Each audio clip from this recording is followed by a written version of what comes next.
रघुनाथपुर से ओसामा आगे है और नए रुझानों में भी एनडीए लगातार आगे चल रही है।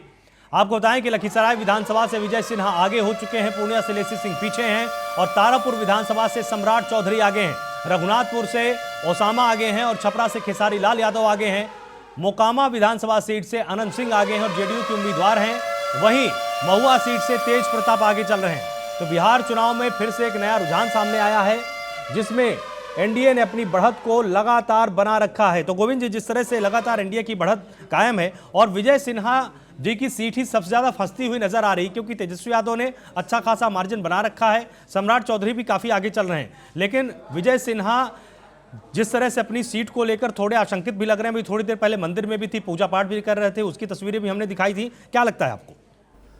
देखिए आलोक जी, ये बात जरूर है कि विजय सिन्हा की जो अभी वोटिंग पैटर्न वहाँ देखा गया था जब मतदान के समय में, तो ये साफ जाहिर होकर आया है कि वो फंसे हुए चुनाव लड़ रहे थे, क्योंकि अभी पहला रुझान आ रहे हैं।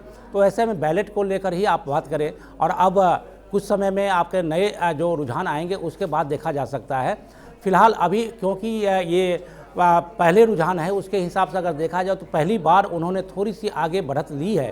तो आने जो ईवीएम खुल गए हैं, तो इसमें आप उनके जो समीकरण थे वहाँ के जातीय समीकरण के हिसाब से देखा जाए तो वहाँ पर लोगों ने उनको वोट तो किया है, क्योंकि डिप्टी सीएम हैं और वहाँ के बहुत ही कद्दावर नेता माने जा रहे हैं। लेकिन इसके बाद भी कांग्रेस से वो पीछे लगातार करीब आधे पौने घंटे तक पिछड़ते रहे हैं।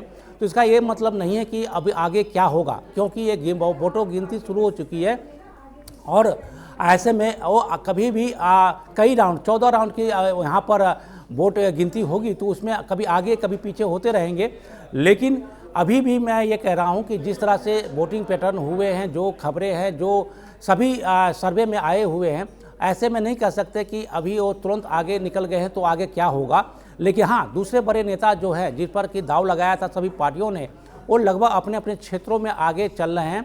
और इस तरह से आप कह सकते हैं कि चाहे एनडीए हो या फिर महागठबंधन, दोनों की बढ़त अब आगे की अपनी एक्चुअल पोजीशन में होने जा रहे हैं।